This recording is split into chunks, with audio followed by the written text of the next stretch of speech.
साथ में मैं परम पूज्य गुरुदेव को आमंत्रित करूंगा, वे हमें अपना मार्गदर्शन प्रदान करें। परम पूज्य गुरुदेव।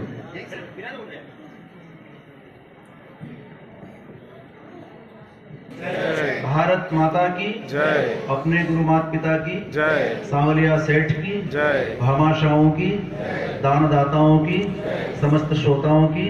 और मुझे मातृशक्ति के लिए भी कुछ कहने की इच्छा हो रही है। अगर थोड़ी एडवर्टीजमेंट और हो जाता हमारी माताओं के द्वारा तो ये पांडा तो हमारी माताएं भर देती। इनके लिए भी एक बार ताली बजा दीजिए। मंच के ऊपर मंचासीन हमारे समालव माटी के गौरव पंचेड़ की धरती को सुशोभित अपने स्वर संगीत से तथा भागवत तथा प्रवचन के माध्यम से पंचेड़ का नाम हम संगीत में गर्व के साथ लेते हैं। ऐसे मंच के ऊपर हमारे संत विराजित हैं। भामाशाह, अगर भामाशाह नहीं होते इस देश के अंदर तो राणा प्रताप कैसे युद्ध जीतते। तभी तो भामाशाहों के नाम से आपको यहाँ पर सम्मानित किया गया है। मेरे पीछे ही नरेंद्र जी, मुझे ऐसा लग रहा है जैसे हम राम बन करके बैठे हैं और नरेंद्र जी पीछे भरत बन करके खड़े हैं। मारवा की संस्कृति साफा होती है और साफों से सुसज्जित ये पूरा मंच, मुझे तो ऐसा लग रहा है कि कहीं स्वप्न में तो नहीं हूं मैं। मुझे तो ऐसा ही लग रहा है कि ये स्वप्न तो नहीं है, लेकिन इस स्वप्न को साकार किया है कोठारी परिवार ने। तथा कोठारी परिवार को, वैसे हमारा परिवार कोठारी परिवार से बहुत पहले से ही जुड़ा हुआ है, लेकिन उसमें और जिसकी कृपा मान सकते हैं या जिसका स्नेह मान सकते हैं या जिस डोरी से हमको फिर से बांधा गया है, उसका एक चहेता नाम दिनेश जी धामेड़ी हो सकता है। और ये जितना भी सुंदर आयोजन हम देख रहे हैं, आप सभी मंच के ऊपर मंचासीन में सभी लोगों का नाम तो नहीं ले सकता हूं। अभी यहाँ पर अशोक जी बैठे हुए हैं जो पर्यावरणविद ही नहीं, अभी तो सभी बातों का जिनके अंदर ज्ञान है, वो आध्यात्म की बात करते हैं। वो विवेकानंद की पुस्तक को पढ़ते ही नहीं, अभी तो विवेकानंद पर जीते भी हैं। ऐसे मेरे पास में ही पहलवान की भूमिका निभाने वाले हमारे भूरा भाई पहलवान ऐसा नहीं कि कोई लड़ते होंगे या किसी को मारते होंगे या कॉलर किसी की पकड़ते होंगे, ऐसा नहीं है। दान धर्म और संस्कृति के लिए प्राण पर्यंत जो लगे रहते हैं, दीन दुखियों। मैंने बहुत से कार्यक्रमों में भूरा भाई के लिए कहा है कि पूरे भारत के अंदर अगर कहीं भी कोई व्यक्ति संकट में हो, अभी हमारे चरण सिंह भाई साहब का भी नाम आने लग गया है, लेकिन पहले जब 10 वर्ष पहले भारत के अंदर किसी भी शहर के अंदर कोई व्यक्ति संकट में है तो हम सबसे पहले भूरा भाई को फोन लगाते थे और वो संकट निवारण होता है। ऐसे सभी प्रतिभा के धनी यहाँ पर उद्योगपति, दो उद्योगपति, एक जावरा से एक रतलाम से बैठे हुए हैं। प्रवेश जी गुप्ता का हमारे इस कार्यक्रम में प्रवेश हुआ है, सामने बैठे हुए हैं। और दो बत्ती घोड़े के ऊपर भी आपका बहुत अच्छा बिजनेस किस नाम से चल रहा है? मिकर जोन नाम से, बेकर्स लॉन्च, इस प्रकार से आप व्यापार करते हैं। अच्छे प्रतिभा के धनी यहाँ पर बैठे हुए हैं। सभी लोगों के सहयोग से मैं तो कहता हूं कि यहाँ पर 5 तत्वों की बात हुई है, एक ही तत्व की नहीं। किसी ने भूमि के ऊपर बात करी है, किसी ने वायु के ऊपर बात करी है, किसी ने पर्यावरण के ऊपर बात करी है, किसी ने गौ माता के ऊपर बात करी है, किसी ने आकाश के ऊपर बात करी है, किसी ने अग्नि के ऊपर बात करी है।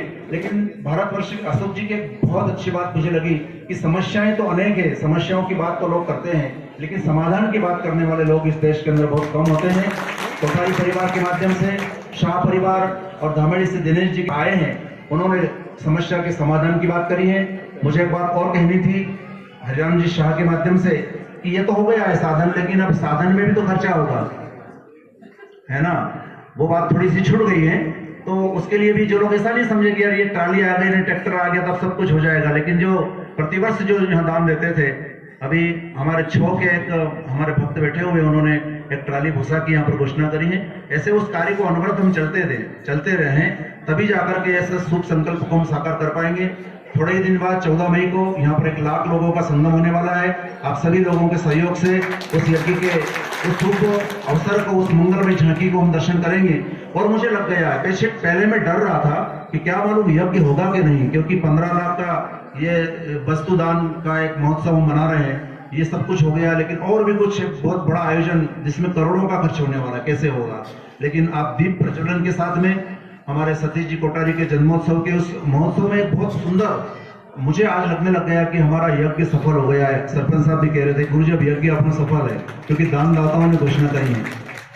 समस्याएं अनेक इस भारतवर्ष के अंदर, लेकिन मैं कहता हूं कि उसका समाधान एक है, और वो समाधान है गाय। अभी हरिराम जी शाह कह रहे थे कि एक गाय जो होती है ना, उससे 25 से 30 बीघा जमीन हम जैविक कर सकते हैं। कैसे होता होगा, ये हमारे सभी एक्सपर्ट यहाँ पर बैठे हुए, उनसे आप मार्गदर्शन लीजिए और अपनी खेती को जैविक। मैंने तो साहब बहुत पहले एक ऐसा फार्म बनाया था। उस फार्म के ऊपर जिस परिवार के अंदर लोग मुझे बुलाते थे और कहते थे कि मुझे दीक्षा दे दो, हम कहते कि नहीं दीक्षा नहीं, आप पहले जैविक 2 बीघे खेती करने का संकल्प ले लीजिए, उसके बाद ही हम दीक्षा देंगे, उसके पहले दीक्षा नहीं देंगे।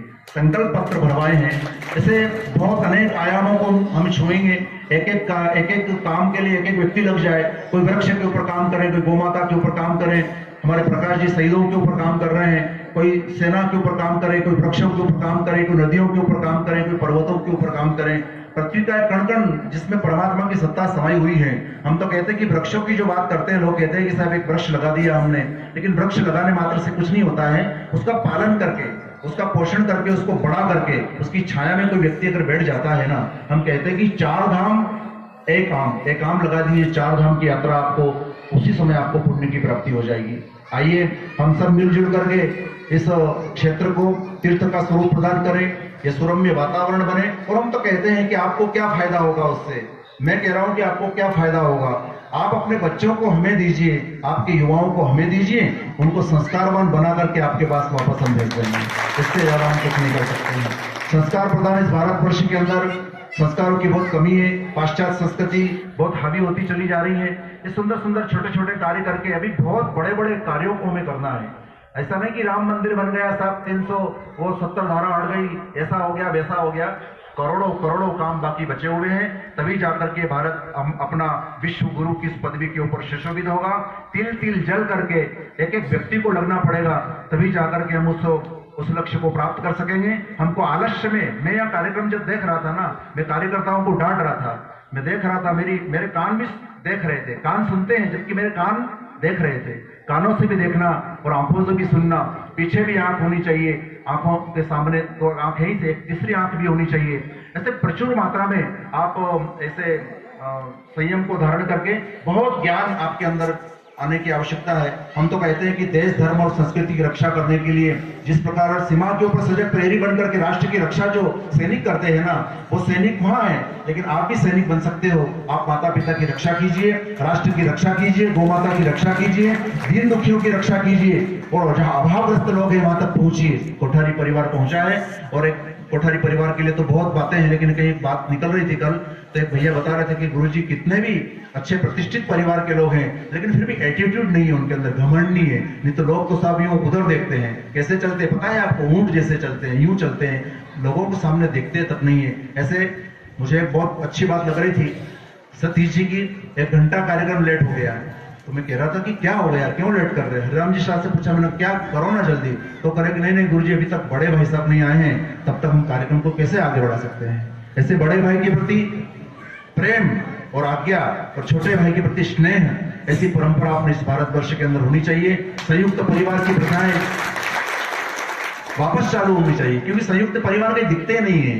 हाँ 2 भाई हैं, लेकिन वो दोनों ठीक है, 19-20 होता है, व्यवस्थाएं अलग हो जाती हैं, लेकिन दिल से हम कभी अलग नहीं हो। मुझे एक सुंदर सी बात कहना है आपसे कि दुख सहना है माँ बाप के खातिर, फर्ज है तो एहसान नहीं, कर्ज है इनका तेरे सिर पर, कोई भिक्षा या दान नहीं। एक बात और कहना है, उसके ऊपर ताली बजा देना, इस पे तो ताली नहीं बजा रहे हैं आप। ज्योति भैया बड़े ध्यान से सुन रहे हैं, भटनागर जी।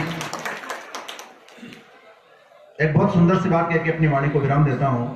वो बात कोई बहुत बड़ी बात नहीं है। पहले मैं कहता था कि पैसा कुछ नहीं होता है। कोई व्यक्ति अगर सत्यनारायण भगवान की कथा कराने के लिए मुझे बुलाता था और वो 101 रुपये देता था, मैं वापस कर देता था, 1 रुपया भी लेता नहीं था। कहता कि नहीं ये लक्ष्मी को हम नहीं छूते, हम तो लक्ष्मी को टच भी नहीं करते हैं, क्योंकि लक्ष्मी को टच को तो महान जो लोग होते हैं ना, वो लक्ष्मी को टच नहीं करते हैं। ऐसा जब 10-20 साल तक जब मैं चलता रहा तो सब लक्ष्मी की कमी आने लग गई। तो पुराना से कहता हूँ चलो ब्याज से कहीं पैसे दिलवा दो, लक्ष्मी की कमी आ गई, धर्म को आगे बढ़ाना है, कहीं से तो हेल्प भी करते हैं, सब कुछ होता है। रिश्ते टूट जाते हैं गरीबी में जो खास होते हैं, रिश्ते टूट जाते हैं गरीबी में जो खास होते हैं, और दुश्मन भी दोस्त बन जाते हैं जब पैसे पास होते हैं। टका धर्म टका कर्म टका ही परमम तप। ये टका नहीं होता है ना साहब, ये टका नहीं होता तो हमारी ये व्यवस्था नहीं होती, ये टका नहीं होता तो इतनी गायों की व्यवस्था हम कैसे करते। तो टका धर्म टका कर्म टका ही परमम तप। यस्य गेहे टका नास्ति हा टका टकटकायते, हा टका टकटकायते। तो मैंने विनोद में कह दिया कि टका सब कुछ होता है, लेकिन ऐसे हनुमान जैसे कार्यकर्ता, ऐसे गुरुजी जैसे संत हमारे बीच में, कोठारी परिवार जैसा, दिनेश जी धामेड़ी जैसे, ऐसे कितने अनगिनत नाम है। मुझे कहने में शाम तक इंजीनियर साहब हमारे यहाँ बैठे हुए, दो उद्योगपति यहाँ पर बैठे हुए हैं। अभी उद्योगपति से भी मुझे कुछ कहना है, वो घोषणा बाद में हो जाएगी, क्योंकि सुर नर मुनि जन सबकी रीति स्वार्थ लागी करई। सब प्रवीण जी देख रहे बड़े ध्यान से कि क्या होने वाला है। सुर नर मुनि जन सबकी रीति स्वार्थ लागी करई सब प्रीति। भारत माता की, गौ माता की।